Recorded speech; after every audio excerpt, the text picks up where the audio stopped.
Bueno, Dios les bendiga, mis queridos hermanos del Instituto Bíblico y Teológico en Sevilla, España. Eh, Gracias le doy a Dios por esta oportunidad que me da de poder compartir con cada uno de ustedes en esta clase de hoy. La misma está siendo grabada debido a que este servidor pues, tiene unos compromisos de viaje eh, para predicar y, y voy a estar solo unos breves días.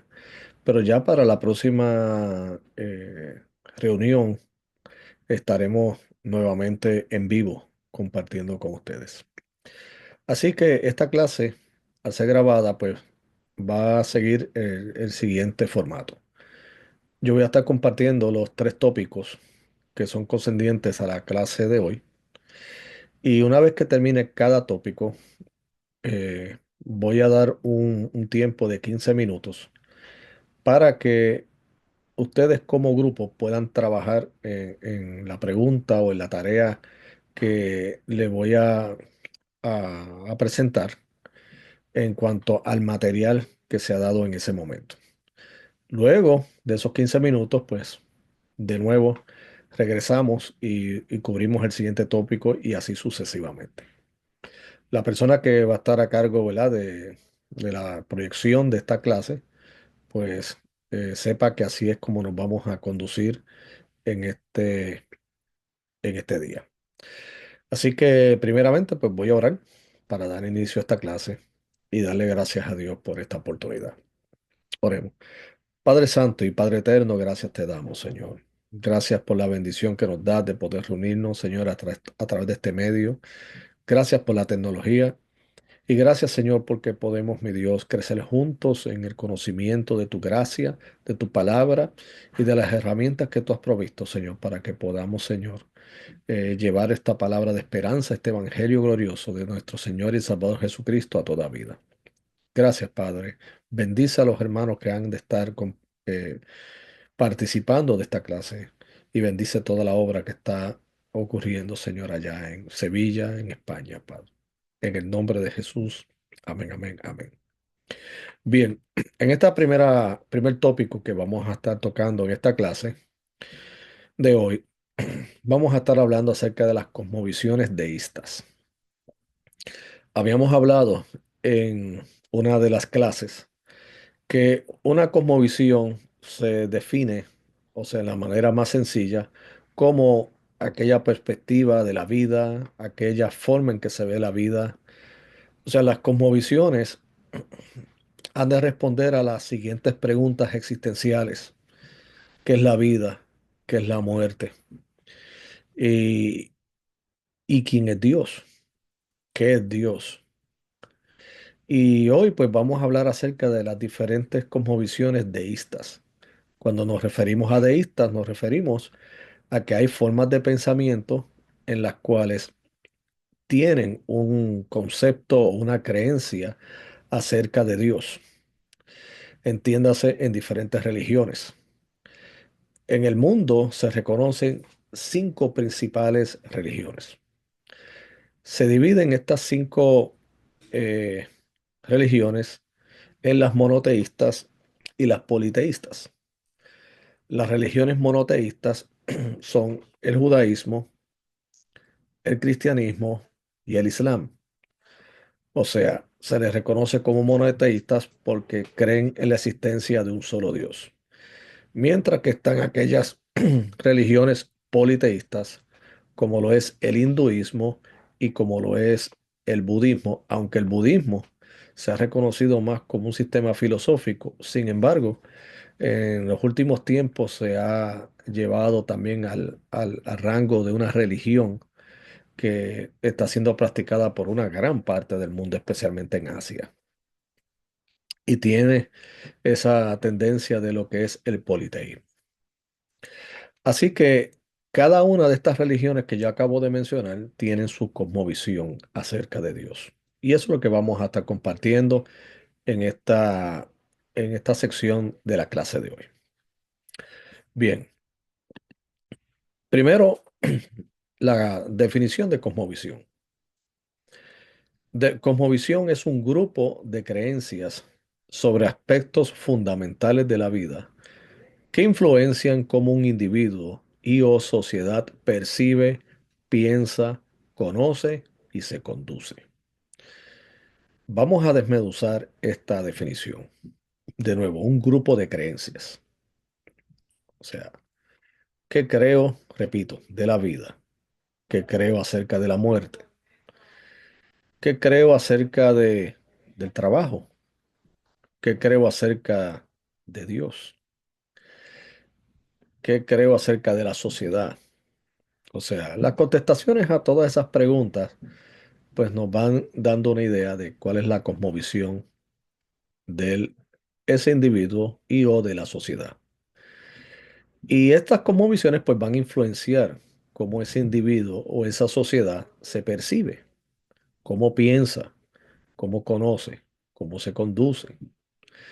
Por ejemplo, en los países que son islámicos, su cosmovisión económica, su cosmovisión social, su cosmovisión religiosa, todo gira en torno al Islam.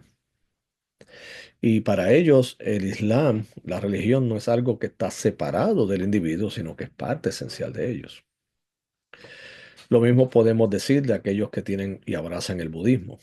O sea, cuando no es una idea simplemente de pasatiempo, sino que es una idea, una convicción fuerte, pues eh, tienen y ven la vida basado en que las creencias o la filosofía de Buda.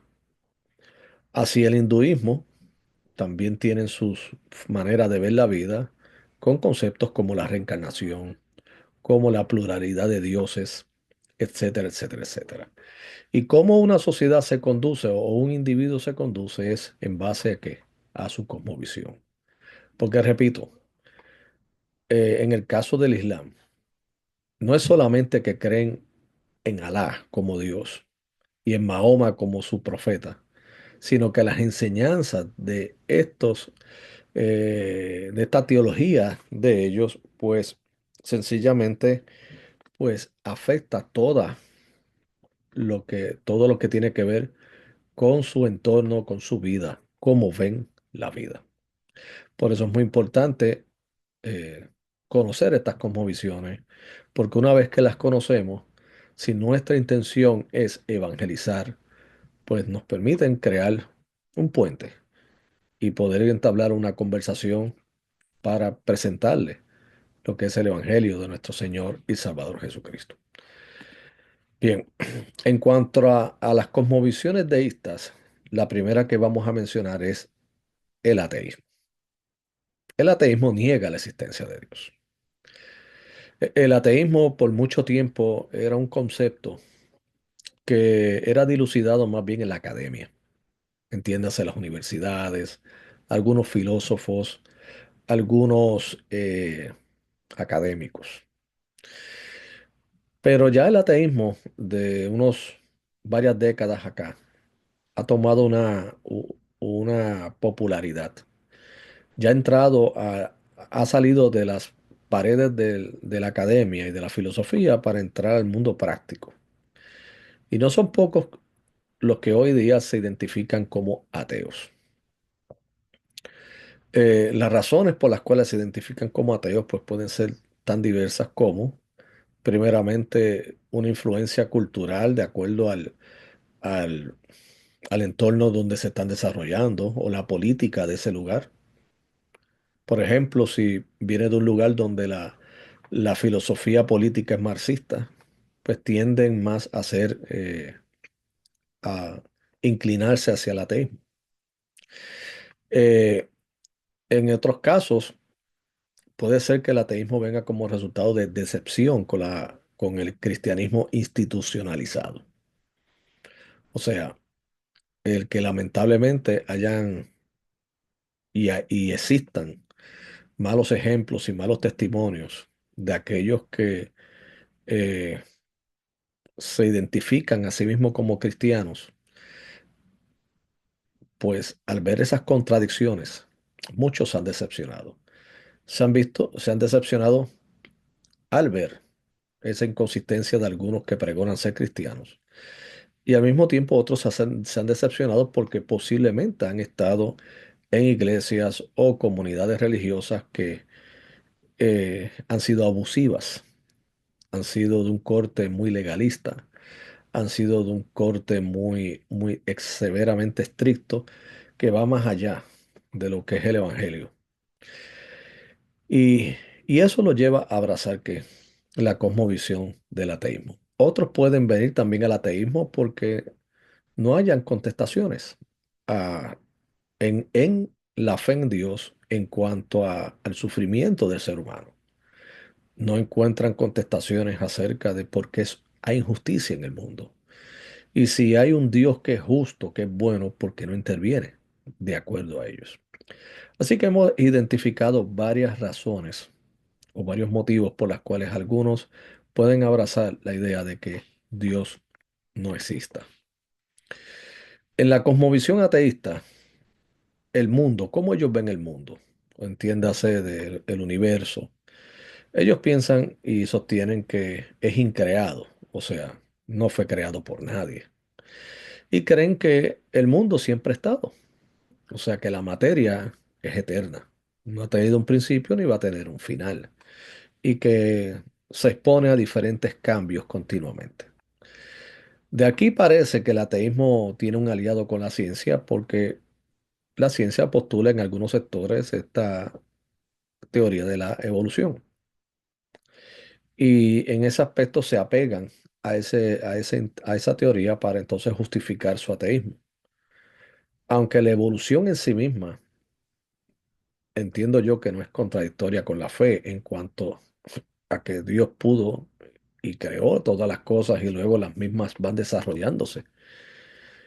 Pero el ateísta pues ve en esa teoría como un aliado de sus creencias, porque el mundo siempre ha existido. El mundo se autosostiene y se automantiene, o sea, no hay un Dios que le rija y sostiene el universo. Así que el universo se sostiene por sus propias leyes, la ley de la gravedad, la ley de la inercia, hay una serie de ciencias, de leyes que usted conoce que se estudian en la materia de la física, la ciencia. Y el mundo se autosostiene y se automantiene.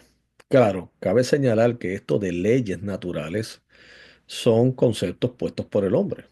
Y no estamos diciendo que estén mal porque estén puestos por el hombre, porque es la manera de explicar cómo se desempeña, cómo es que funciona la creación, el universo, las estaciones del año, etcétera, etcétera. Pero a fin de cuentas, como hemos dicho en otras clases, la ciencia en sí misma no es enemigo de Dios. Creo que la ciencia es un vehículo donde mientras más el hombre investigue, puede encontrarse con Dios. También en la cosmovisión ateísta, pues se vino a existir de la nada y por nada, dicen algunos, algunos. Todo vino a existir de la nada y por nada. O sea, el mundo increado, entonces de la nada y por nada. Alguien dijo que de la nada no se puede producir nada. O sea que en este sentido este argumento es un poquito ilógico. Porque si para que algo venga a existir tiene que haber una causa. Porque la nada produce ¿qué? Nada. Así que decir que todo vino de la nada y por nada, pues vemos una fragilidad en el argumento de la cosmovisión del ateísmo. Ahora, lo que compartimos, pues, acerca del ateísmo en cuanto al mundo increado y eterno, la creación se sostiene y se automantiene, no hay un Dios que esté manejando esta complejidad del mundo en cuanto a la creación y vino a existir de la nada y por nada. En cuanto a la moral, la cosmovisión ateísta sobre el mal, ellos sostienen que la moral es relativa y situacional. O sea, la moral no es un absoluto. La moral es algo que ha sido establecida por el mismo ser humano y las sociedades. O sea, es una construcción cultural. Así que por lo tanto es relativa y situacional. Muy contrario a la cosmovisión cristiana que sostiene que la moral proviene de Dios porque reconocemos que Dios es un Dios moral. Es un Dios que no solamente en sus atributos goza de inteligencia, que habla, que se expresa, sino que en sí mismo Él establece lo que es la moralidad. En nuestra fe judeocristiana, desde el Antiguo hacia el Nuevo Testamento, vemos cómo Dios habla acerca de lo que es la moral y sobre todo el origen y el impacto de la maldad en el ser humano. Así que son dos cosmovisiones completamente contrarias. Para ellos la bondad es cualquier cosa que apunta al logro de los resultados deseados. O sea, algo es bueno mientras se logren los resultados que se esperan de ello. De nuevo, la bondad viene a ser algo relativista, así como la maldad. Co- Claro, en ese sentido hay cierta consistencia en el argumento moral en cuanto a su relatividad, porque si no creen que Dios existe y que ese Dios que exista o que pudo haber existido o que no existe, pudo haber prescrito moral, pues si no existe, pues entonces es el ser humano el que establece su moral. Si es el ser humano el que establece su moral, pues entonces es relativo. Claro que sí, en ese sentido. Pero donde se equivoca es en la premisa sobre la existencia de Dios. Como Dios existe, pues Dios ha expresado y Dios habla y ha prescrito, como dijo el Señor a través de un profeta. Hombre, él te ha declarado lo que es bueno y que pide Dios de ti. Hacer justicia, amar misericordia y humillarte ante tu Dios. O sea, Dios a través del profeta está diciendo, Él te ha dicho lo que es bueno. Pero en el ateísmo no hay tal cosa como que Dios habló y dijo, sino que es el hombre el que va desarrollando su moral a través de los tiempos, a través de las culturas, a través de los cambios, porque es algo que es relativo. En un sentido, eso puede explicar por qué el secularismo está ganando mucho terreno en muchos países, no solo en Europa, sino también acá, en Occidente, en los Estados Unidos. Y es que cuando se echa a Dios a un lado en cuanto a mi forma de pensar, y se echa a Dios a un lado en cuanto a lo que Él enseña sobre el ser humano, entonces todo lo demás viene a ser algo sumamente relativo. ¿Y que viene como resultado?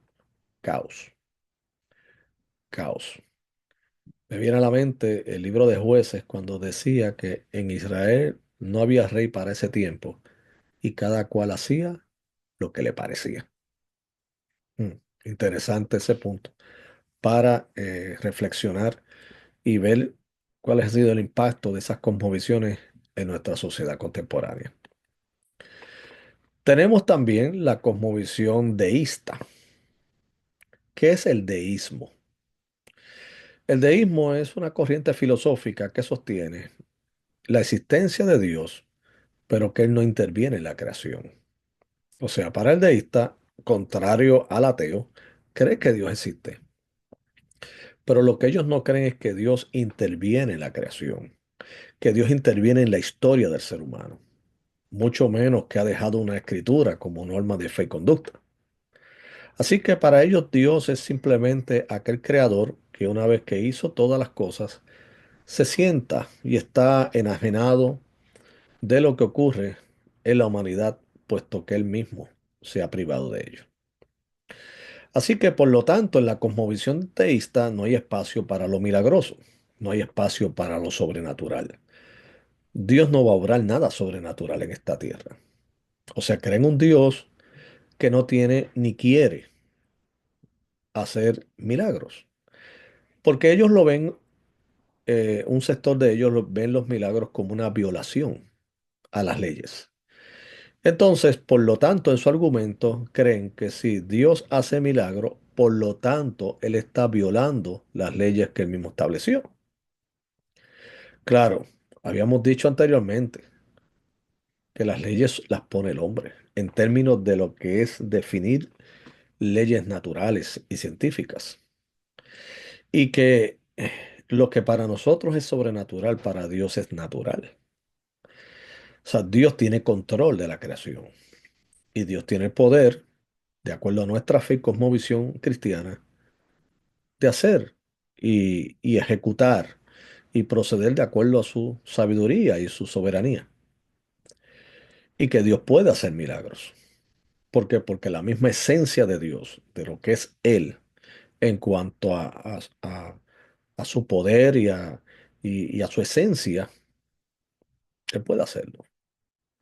Pero el deísta niega todo lo milagroso. La creación está corriendo solo por leyes naturales, o sea, es como un reloj suizo, donde Dios lo puso a correr, pero ya Dios no tiene ninguna intervención en él. El deísmo tiene cierta popularidad en algunos sectores de la academia. Y hay ciertos sectores dentro del pueblo, o sea, entiéndase del laico, de la gente, que están siendo en cierta medida influenciados por el deísmo, aunque ellos no lo sepan. Cuando alguien le diga a usted que cree en que Dios existe, pero que los milagros no existen, que sencillamente Dios no va a intervenir en los asuntos de la humanidad, crea que tiene una influencia deísta. Y, en cierto modo, esto lleva a una vida pesimista, porque si Dios no interviene, Dios, ¿de qué vale orar? Porque es que Dios no va a intervenir. ¿De qué vale tener la esperanza sobre la vida eterna si Dios no está en esos asuntos? Dios está en los asuntos de creación, s- pero no en afecto moral y de necesidad del ser humano. ¿Cómo el deísta ve el asunto del mal? O sea, del mal en el ser humano, en la humanidad. Ellos dicen que las acciones del hombre son la fuente del mal. O sea, el hombre hace mal y eso es lo que está mal, pero no es que en sí mismo el hombre sea malo. Mm, un argumento un poquito mm, ah, no muy consistente. ¿Ok? O sea, reconocen que puede haber mal y que el hombre puede hacer acciones de maldad. Ahora, la pregunta es si reconocen que el hombre nace en pecado y de allí es que se origina la maldad, como dijo Jesucristo en Mateo capítulo 15. Del corazón del hombre es que salen los malos pensamientos, los adulterios, fornicaciones, la idolatría y todo tipo de pecado surge ¿de qué? Del corazón del hombre. No es lo que entra en el hombre, sino lo que sale del hombre. Ellos sostienen también que los valores los dictan la razón. O sea, Dios no ha prescrito moral, sino que es la razón del ser humano.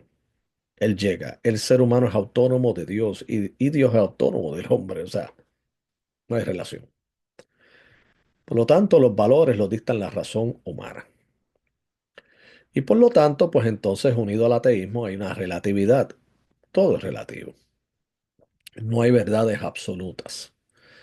Lo que nos lleva a nosotros a no tener un canon, una vara para la cual medir las cosas. Porque entonces todo va a ser dilucidado por la relatividad. Pero aún dentro de esta idea de la relatividad hay un absoluto. Si la idea es que no hay una verdad absoluta, pues ya eso dejó de ser relativo, porque eso es un absoluto. Pero sabemos que sí existe la verdad. Tenemos también la cosmovisión del panteísmo. El panteísmo sostiene que todo es Dios y Dios es todo. O sea, la naturaleza, ese árbol, esa piedra, esa tierra, tú, yo, las estrellas, el firmamento, todo es Dios, todo es Dios. Y cuando venga el momento de la muerte, pues seremos simplemente una partícula que se inserta en el gran océano del universo. ¿Por qué? Porque todos tenemos esa divinidad en nosotros. El panteísmo viene como de las filosofías orientales y plantea que todo en la naturaleza es Dios y esa energía que recibimos de acuerdo a ellos. ¿Ok? Eh, ¿Cómo ellos ven el mundo? ¿Cómo el panteísta ve el mundo?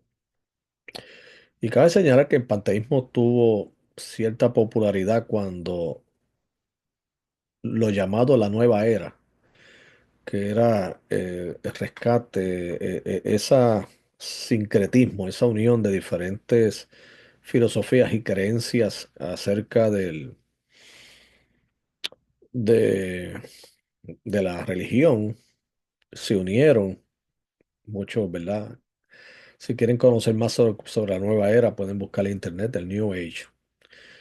Muy popular y yo creo que todavía fue popular a finales de los 90 aproximadamente, creo que final de los 80, 90.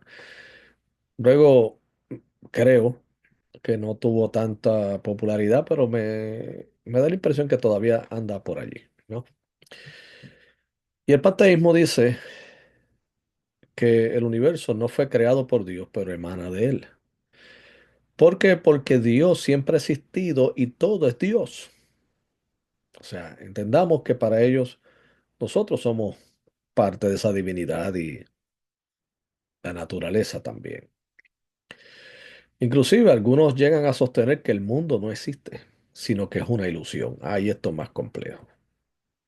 O sea, que el mundo que vemos no es real, sino es el resultado de la ilusión. Ya esto nos lleva a una reflexión filosófica muy abstracta, demasiado abstracto. O sea, si todo es ilusión, nada real. mm, Creo que Hollywood se puede enriquecer y se ha enriquecido con muchos de estos argumentos para hacer películas. Pero en el elemento práctico, entonces, es como decir que entonces el sufrimiento es una ilusión, pero también la felicidad es una ilusión. La vida es una ilusión, pues entonces la muerte es una ilusión. Nada es completamente real. Todo es ilusorio. Por lo tanto, cuando el panteísta se plantea el dilema de la maldad, que dice, el mal y el bien no existen, no existen. No hay relatividad. O sea, digo, no hay absoluto. El mal y el bien no existen. Ni nada es malo, ni nada es bueno. Eso de acuerdo a cómo tú lo vivas y lo percibas. Eh, de nuevo, ¿dónde usted puede encontrar o a veces escuchar este tipo de ideas? En algunas películas, algunos artistas en su excentricismo, o sea, son tan excéntricos que, que adoptan este tipo de cosmovisiones y eso es lo que puede llevar a que fanáticos o personas que los siguen adopten esos pensamientos sin conocer sus repercusiones. Así que el mal y el bien no existen. Si el mal no existe, entonces ¿cómo se puede castigar? Porque necesitamos una sociedad de ley y orden. Entonces tiene que haber algo que esté incorrecto para corregirlo y caminar de manera correcta. Pero si el bien y el mal no existen, entonces crea un problema social caótico. ¿Ok? La otra cosmovisión es la cosmovisión politeísta. La cosmovisión politeísta creen en la existencia pues, de más de un Dios. Al inicio de la clase hablamos de las cinco principales religiones, de las cuales las primeras tres son monoteístas: judaísmo, cristianismo e islam.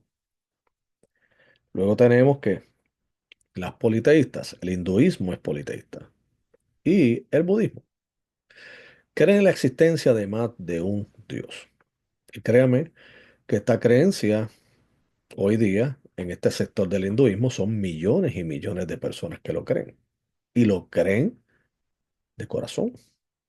O sea, el politeísmo no es algo que solamente lo vemos en el Antiguo Testamento como que fue una amenaza para Israel, es que para el pensamiento monoteísta de Israel, sino que está presente todavía el politeísmo en una gran parte del mundo.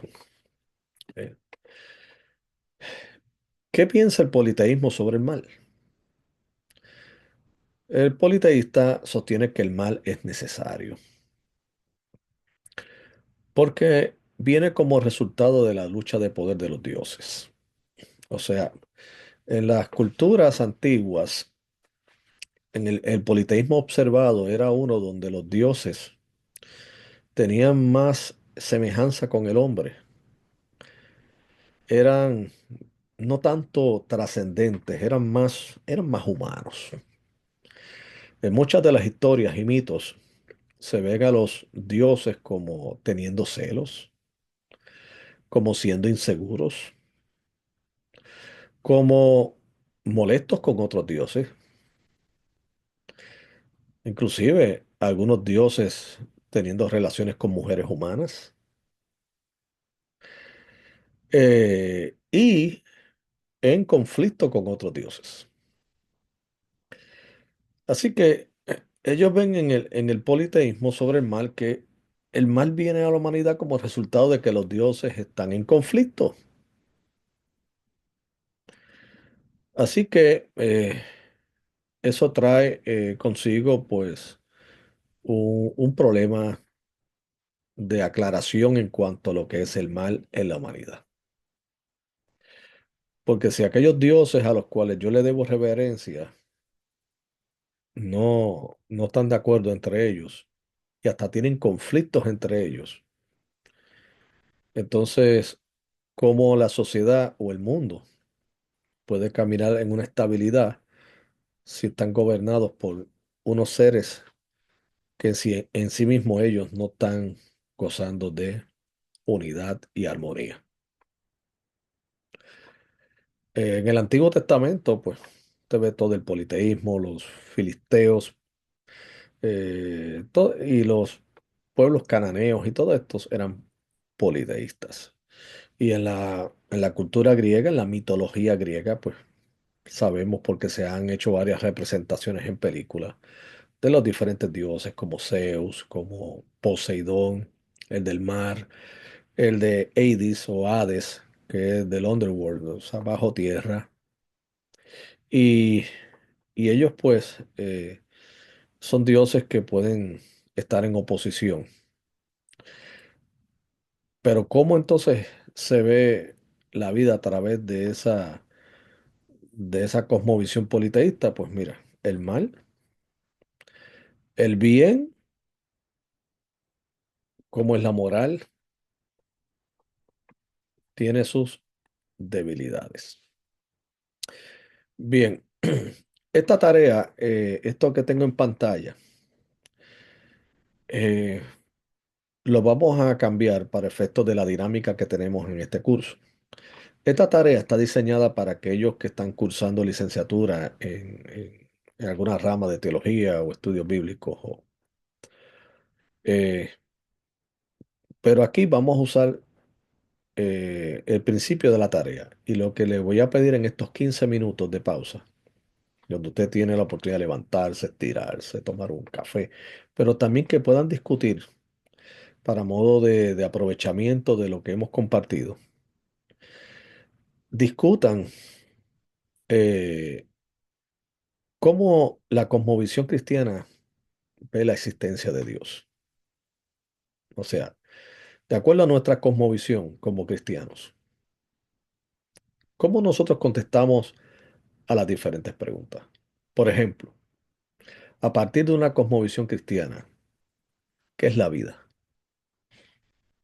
¿Qué es la muerte? ¿Qué es el universo?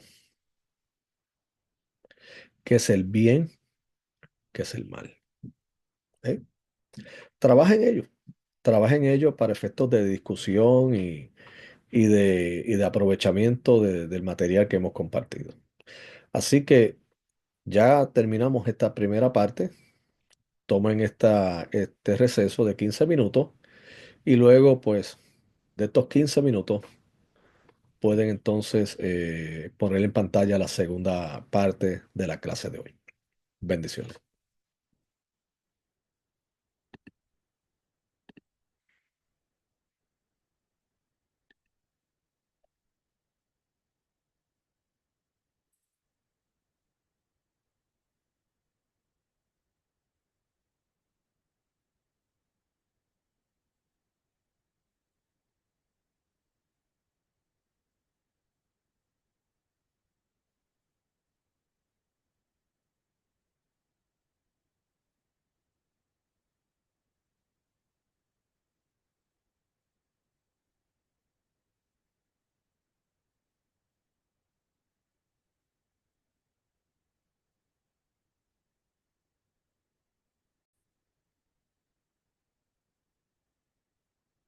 Bien, espero que hayan tenido un buen receso y que no solamente hayan aprovechado para estirarse y tomar agua o un café, sino que hayan podido intercambiar ideas y opiniones e impresiones del material que discutimos en la primera parte. Ahora vamos a proceder a la segunda parte de esta clase de hoy y es lo concerniente al ateísmo y es las objeciones del ateísmo a la fe cristiana. ¿Cuáles son los argumentos o razones o motivos por las cuales el ateísmo se opone a la fe cristiana? No pretendemos ser exhaustivos porque es muy amplio, pero sí las principales objeciones que hemos podido observar y estudiar en los pasados años. Vamos a comenzar. La primera objeción que tiene el ateísmo de la cosmovisión cristiana es la existencia del sufrimiento y y las maldades son incompatibles con la existencia de Dios. O sea, la primera objeción tiene que ver con lo que se conoce como teodicea. ¿Y cómo se define teodicea? Pues es el estudio de la relación de la existencia de Dios y del mal. O sea, se plantea esta pregunta. ¿La presencia de la maldad necesariamente significa la ausencia de Dios? Si se reconoce la existencia de la maldad, es porque existe el bien.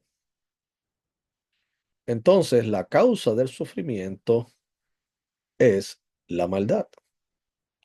Así que para el ateo es completamente incompatible que exista Dios y que pueda existir sufrimiento e injusticias en el mundo.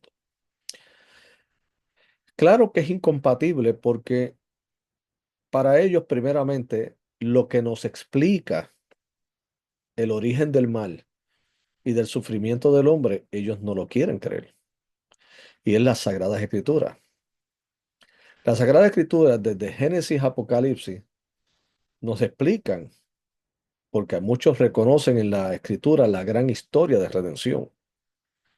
Nos explican cómo la maldad y el sufrimiento se introdujo en en la humanidad. Esa maldad y ese sufrimiento vino como resultado de la desobediencia de nuestros primeros padres, que estando en el huerto nos representaban. Así que la desobediencia de ellos trajo con consecuencias a las demás generaciones, a la humanidad, puesto que ellos nos representaban. Ahora, un ateo puede objetar esto y decir, bueno, ¿por qué yo tengo que cargar la culpa de los primeros seres humanos? Porque ellos me estaban representando. Eso es completamente injusto. Pero claro, cuando tú sigues la historia de redención, te percatas que así también el Señor trajo provisión y trajo solución al problema del pecado y de la maldad a través de la obediencia de su Hijo Jesucristo. Y no solamente por la obediencia, sino que el inocente murió por los culpables.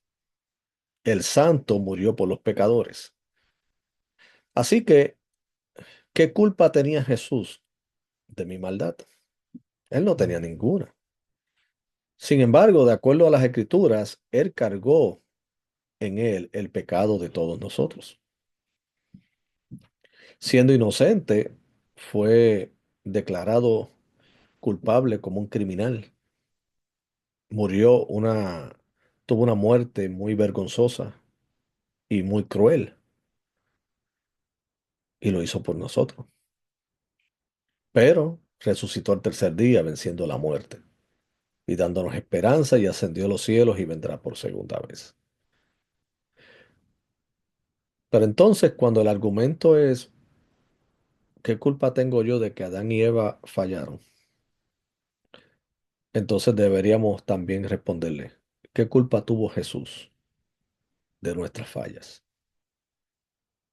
Así que, como dice el autor de los Romanos, el apóstol Pablo, así como la muerte entró por un hombre, o sea, Adán, así la salvación vino por la obediencia de un hombre, Jesucristo nuestro Señor. Así que la primera objeción a la situación del ateísmo con el cristianismo es la existencia del sufrimiento y la maldad son incompatibles con la existencia de Dios. Otro argumento por el cual ellos sostienen que hay cierta contradicción es que los ateos dicen que los milagros contradicen la ciencia.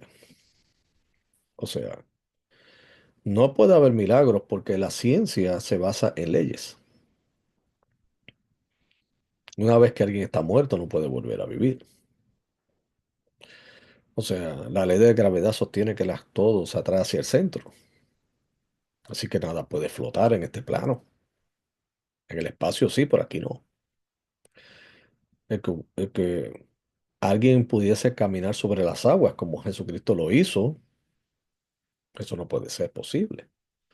Así que entonces ellos te dilucidan o que Dios no existe, o si Dios existe, las escrituras están llenas de historias fantasiosas, de mitos, de leyendas, porque los milagros contradicen la ciencia.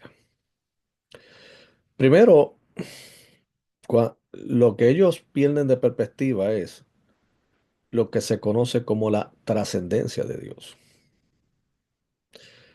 Dios no es como tú ni como yo. Como dijo Isaías, ¿a quién tú compararás? ¿Con quién tú puedes comparar a Dios? O sea, si tú me dices que un hombre puede ejecutar milagros, un hombre, eso es imposible. Nosotros no tenemos esa capacidad de hacer milagros. El único que gozó de humanidad e hizo milagros fue Jesucristo, porque también es Dios. La doble naturaleza de Jesucristo, Dios y hombre. Así que tenemos que, Dios es trascendente. Dios está en un plano metafísico por encima de lo material. O sea, Dios, si hizo todas las cosas de la nada, como plantea la cosmovisión cristiana, así también tiene el poder para obrar eventos sobrenaturales, tales como la división del Mar Rojo, como cuando el sol se detuvo en una de las batallas de Josué, eh, como el que Jonás fuese preservado en el vientre de un pez, como el que Jesucristo haya resucitado al tercer día, como el que el apóstol Pablo haya orado por un joven llamado Tico que se durmió y cayó y pereció y oró por él y se resucitó. La multiplicación de los panes y los peces. O sea, en sí mismo, cuando reflexionamos en la esencia de Dios, no hay ningún tipo de problema racional para aceptar y entender que los milagros son posibles, porque es la esencia del ser de Dios. Ahora, vuelvo y le digo, si es que nuestra idea de Dios es que la limitamos como si fuera un ser humano, pues allí había ciertos problemas. El ser humano no tiene el poder para hacer eso. Dios sí puede. Interesante porque algunos científicos, no todos, en cierta medida se creen que son como Dios, que pueden tener control de todas las cosas. pero ellos no pueden estar en control de todas las cosas.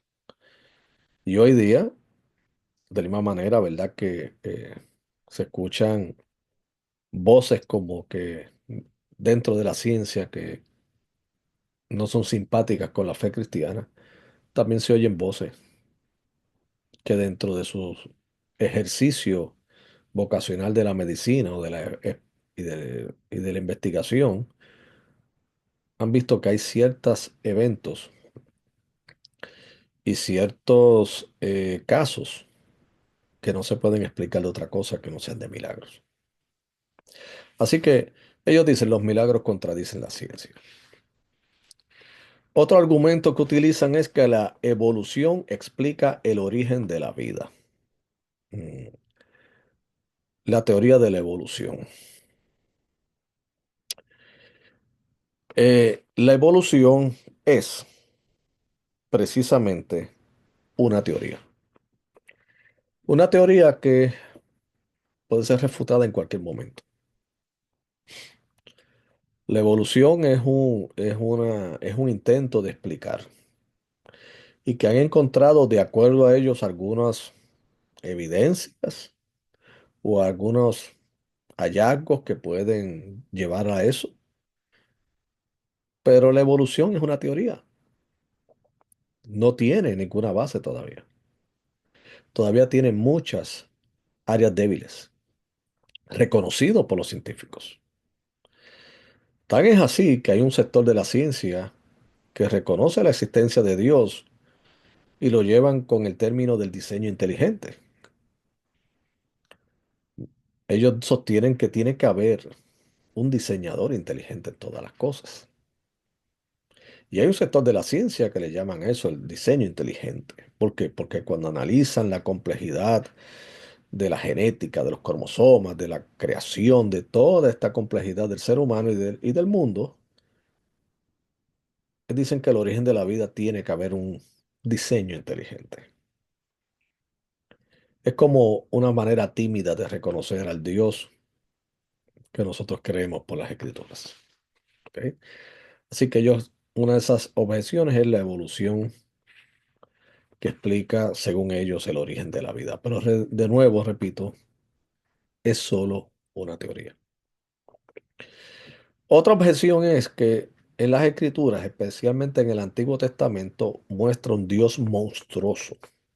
O sea, un Dios que permite el genocidio, un Dios que permite la segregación, un Dios que cree en la esclavitud, un Dios que manda a exterminar pueblos completos, hasta niños, y etcétera, etcétera, etcétera. Claro, ellos se enfocan en una sola parte de una historia que es más amplia y más compleja, porque ellos lo ven como un Dios monstruoso.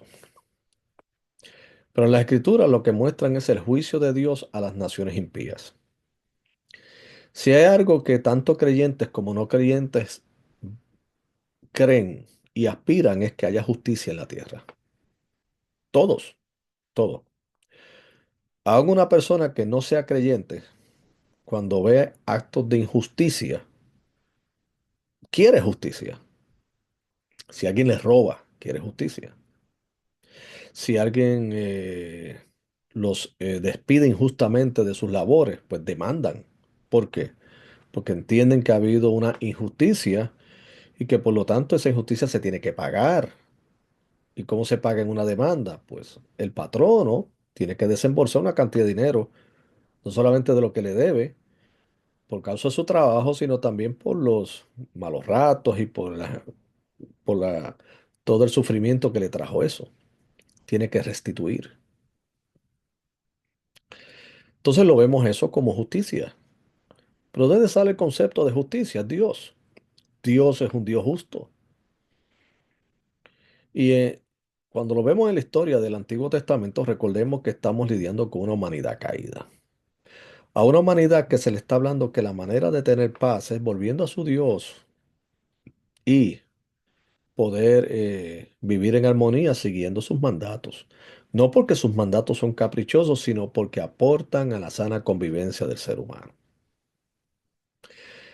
Pero ¿de dónde vinieron? ¿Por qué se cayeron bajo juicio?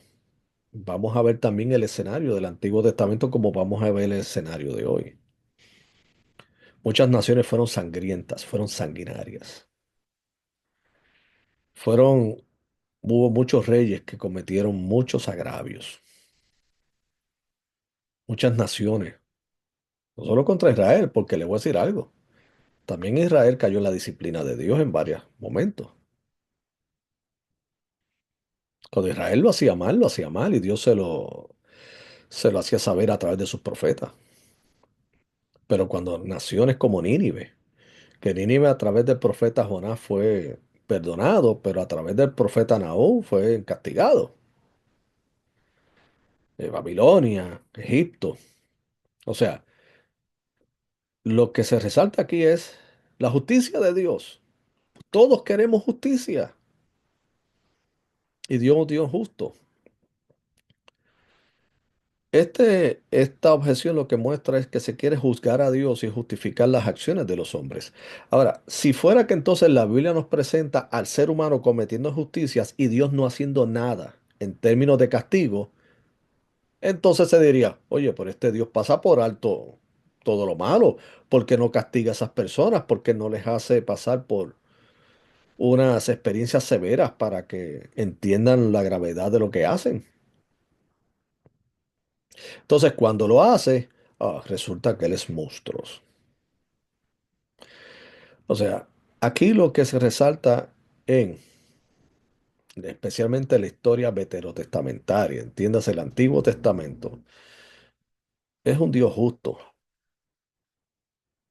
porque entendamos que las mismas escrituras presentan a una humanidad que está caída, que se alejó de Dios y que no quieren saber de Dios. Como dijo el apóstol Pablo en Romanos capítulo 3, que a su vez es una cita de un salmo, dice, porque no hay justo ni un solo uno. Todos se desviaron, se hicieron inútiles. No hay quien busque a Dios, no hay ni siquiera uno. Así que enfocarse en los hechos de ciertos conflictos bélicos o de guerras que hubo en el Antiguo Testamento y no enfocarse en las causas y en sí mismo lo que es la justicia de Dios, pues no creo que es un argumento muy responsable. Eh, Otra objeción de ateos, del ateísmo a la fe cristiana es que la exclusividad de Cristo resulta ofensiva. O sea, el cristianismo reclama que solo en Jesucristo hay salvación para la humanidad. Jesucristo dijo, yo soy el camino, la verdad y la vida. Nadie viene al Padre si no es por mí. Ellos dicen que eso es arrogancia. Eso es algo que revela un carácter eh, mm, sin ninguna humildad. Pero el asunto es que la verdad no es arrogancia. Si yo le digo a usted que vemos el firmamento, el cielo, y le digo que tiene un color azul celeste, yo no estoy siendo arrogante, yo le estoy diciendo la verdad. Si yo le digo a usted que en este momento yo estoy sentado impartiendo este curso, yo le estoy diciendo la verdad. Yo no estoy siendo arrogante. O sea, la verdad, reconocer la verdad no es arrogancia. Pudiéramos entonces decir que la relatividad sí es una arrogancia porque tú no quieres reconocer que hay una verdad absoluta. Entonces, la exclusividad de Cristo no es arrogancia, es la iniciativa divina en salvar la humanidad, en salvarte a ti, a mí. Es el recurso, porque como dije anteriormente, así como en el primer hombre entró la maldad y la muerte a la humanidad, así con la obediencia de Jesucristo, el Hijo de Dios, vino la salvación a toda la humanidad. Entonces, la exclusividad de Cristo no es ofensiva, claro. Cuando quiere ser políticamente correcto y decir, no, es que todas las religiones nos conducen a Dios. Mm, no todas las religiones, solo Jesucristo. Si todas las religiones se alinearan con Jesucristo, no es cuestión de darle la razón a una religión, es simplemente aferrarse de la verdad, que es Jesucristo. Así que la exclusividad de Cristo puede resultar ofensiva, o sea que solo Cristo salva, pero es la verdad, es la verdad. Otro argumento, otra objeción del ateísmo a la fe es que Dios no, un Dios amoroso no puede tener un lugar como el infierno. Sé que aún dentro del cristianismo, hasta de un sector del cristianismo evangélico, niegan la existencia del infierno. Hay algunos que creen en que la manera en que Dios imparte justicia es aniquilando a las personas, o sea, dejándolas desistir, o sea, las aniquila, y que solo la eternidad es para los creyentes, porque no creen en el infierno, porque ven como que el infierno es un lugar realmente eh, bien ofensivo y muy, muy cruel. Hay otros como algún sector del universalismo que cree que no existe el infierno porque a fin de cuentas todos se van a salvar al final, sea que tengan un conocimiento consciente de Dios o no lo tengan acerca de Jesucristo. Porque de acuerdo a ellos, Jesucristo murió por toda la humanidad y esa expiación es efectiva para todos, aun de los que no creen. Y por lo tanto el infierno no existe. ¿Ok? Ahora, en el caso del ateísmo, dicen un Dios amoroso no puede tener un lugar como el infierno. Bueno, de nuevo, vamos con el argumento que se utilizó para los aparentes actos monstruosos de Dios en el Antiguo Testamento. Porque no hablan de los actos hermosos del Señor de salvar. Eso está más presente, salvar. Pues el infierno es, de acuerdo a la interpretación y enseñanza ortodoxa, es la justicia de Dios. De nuevo, el ser humano reclama justicia y dice, bueno, aquellos que han cometido ofensas, aquellos que han cometido delitos, aquellos que han dañado a la humanidad tienen que pagar por ello. ¿De dónde viene ese sentido de justicia de Dios? La justicia de Dios, la maldad del hombre. La maldad del hombre debe ser castigada y debe ser castigada por el juez más justo que puede existir en el universo y el único juez perfecto es Dios. Los jueces de la tierra son imperfectos y sabemos que la justicia, aunque se representa con una mujer con una balanza y los ojos tapados, a veces sus ojos no están tan tapados y tampoco la balanza está. Porque aquí, lamentablemente, por nuestro mundo caído, aquellas personas que gozan de buena influencia social y que tienen mucho dinero, la justicia mira hacia el lado. Pero en el caso de la eternidad, así no será. Tanto ricos como pobres, como de toda raza, tendrán que pasar por el tribunal de Cristo. Dijo el apóstol Pablo, todos tendremos que comparecer ante el tribunal de Cristo. Entonces aquellos que no tengan la justicia de Dios a través de la fe en Cristo pagarán por sus maldades.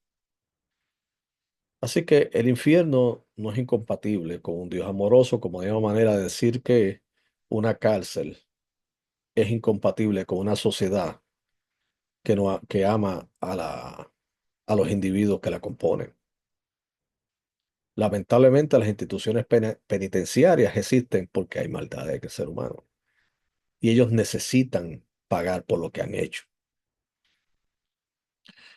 y rehabilitarse si fuese el caso, pero hay algunos que lamentablemente no se rehabilitan. Pero el punto aquí es que justicia, justicia. Otra objeción del ateísmo a la fe es la historia oscura de la iglesia. No podemos negar que dentro de de la institucionalización del cristianismo hubo ciertas eras o etapas en la historia que arrojan pues una etapa oscura, como las cruzadas, como las persecuciones, como la Inquisición. La iglesia está compuesta por los creyentes, pero el mismo Jesucristo dijo que iba a haber cizaña en la iglesia. Acá en los Estados Unidos hubo una época muy oscura porque en los tiempos de la segregación racial, entiéndase, años 40, 50, 60, muchos de los que patrocinaban esta creencia de la segregación racial eran cristianos evangélicos, basados en una tergiversada interpretación de un sector del libro de Génesis. Eso es una etapa oscura, pero a Dios gracias que el Señor intervino.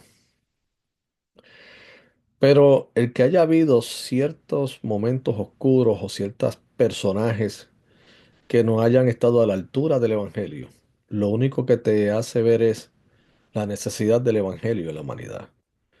Porque si aún se infiltraron dentro de la iglesia personas que aún en el nombre del Señor cometieron graves injusticias, ¿cuánto más es lo que existe fuera de la iglesia? La historia oscura de la iglesia no puede ser una excusa para decir, bueno, o lo que se haya cometido erróneamente, yo no voy a buscar más de Dios. Porque entonces, ¿cuántos ateos no hay que han cometido barbaridades? ¿Cuántas personas que no, civilizaciones que no se aferraron a la fe y cometieron aberraciones? Así que sabemos, ¿verdad? Y reconocemos que tristemente ha habido, hay y puede ser que se continúe ocurriendo. Jesucristo mismo dijo que vendrán falsos profetas y vendrán falsos creyentes y se cometerán injusticias. Pero la gracia de Dios y Jesucristo va a prevalecer en todo ello. Así que eso es una de sus objeciones, la historia oscura de la iglesia. Bien, ahora en esta parte vamos de nuevo a tener otro receso. Y aquí eh, trabajen entre ustedes o, como ustedes así lo quieran, o trabajenlo durante la semana en mencionar y explicar las objeciones del ateísmo a la fe cristiana. ¿Ok? Menciona y explica las objeciones del ateísmo a la fe cristiana. Trabájenlo entre ustedes o trabájenlo durante la semana con el hermano Pastor Marcos Céspedes. Así que tomen un tiempo de receso y vamos a la última parte de esta clase. Bendiciones.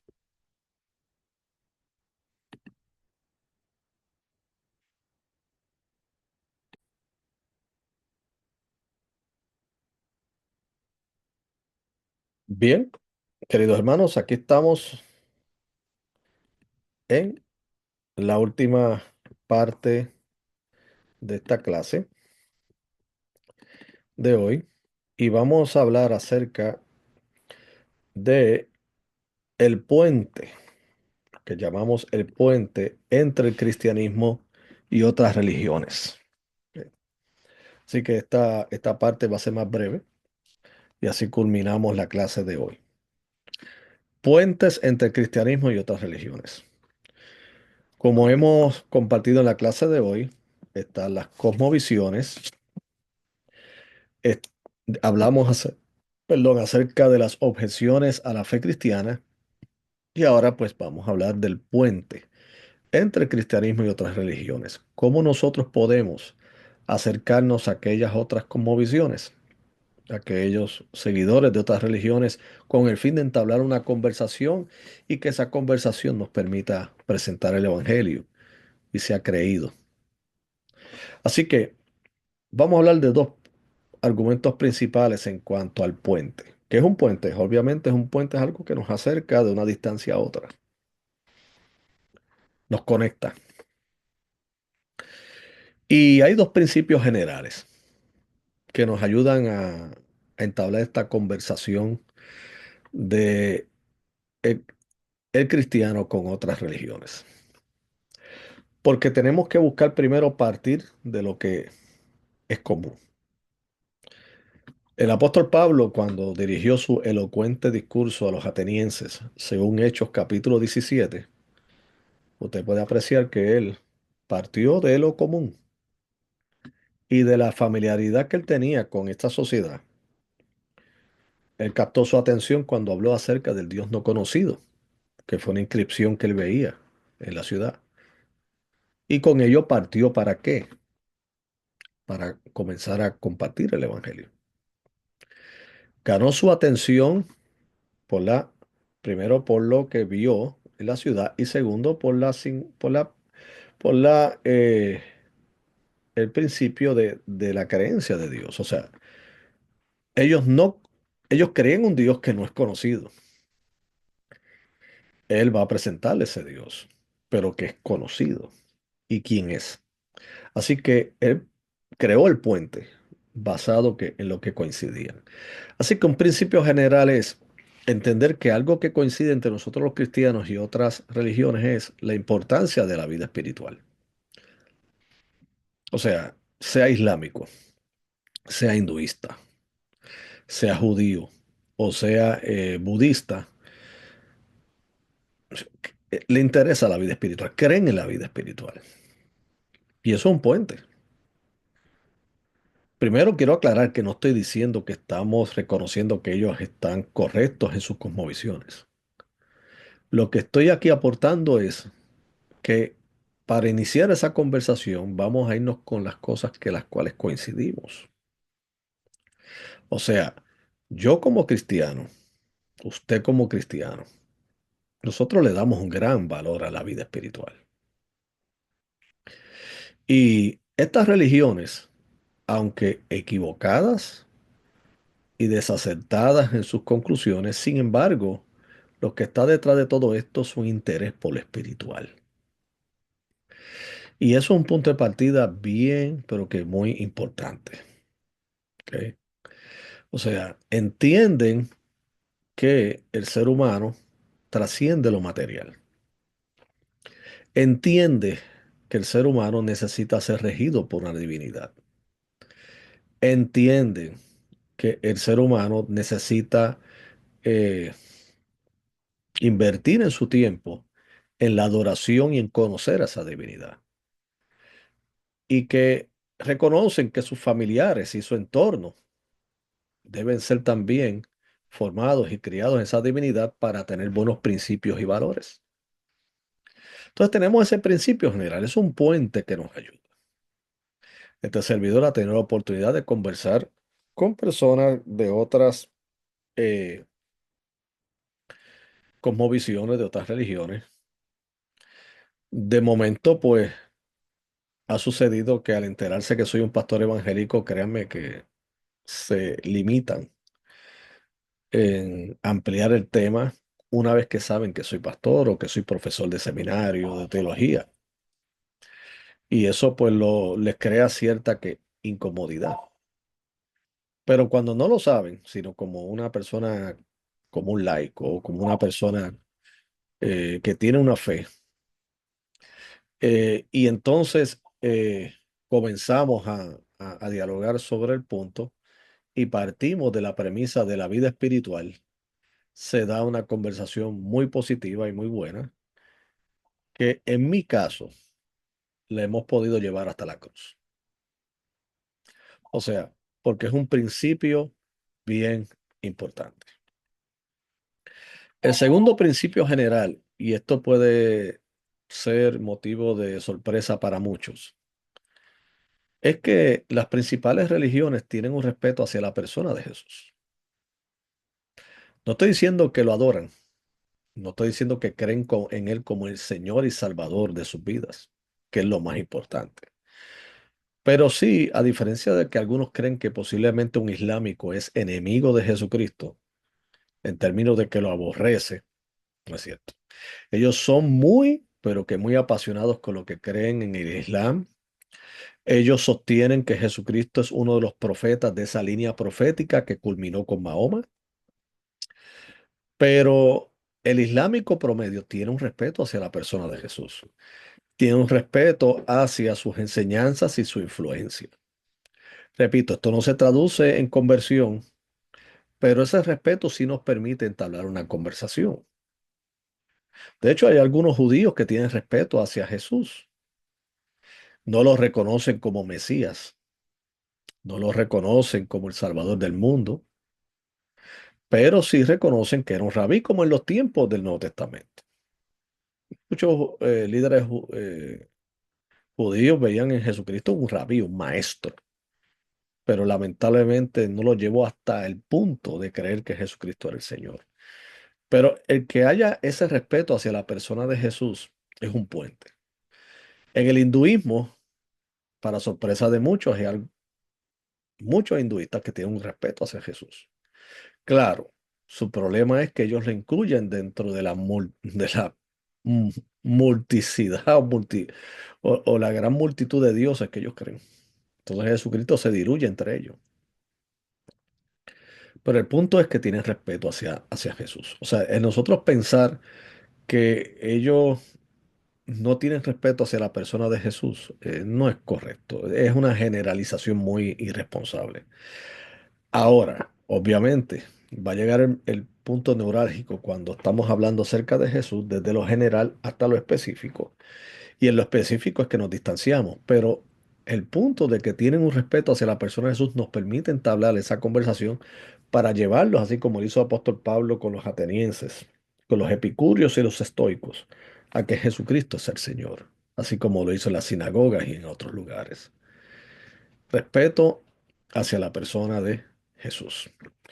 Así que en estos dos puentes entre el cristianismo y otras religiones tenemos que coinciden en la importancia de la vida espiritual y el respeto hacia la persona de Jesús. Con esto concluyo la clase de hoy y le pido que vayan trabajando en los capítulos que el doctor Norman Geisler en su libro de texto se expresa sobre estos temas y trabajen también en este material. Así que Dios me los bendiga, Dios les guarde y confío en el Señor que estas clases hayan sido de bendición para ustedes. Nos veremos hasta la próxima. Bye.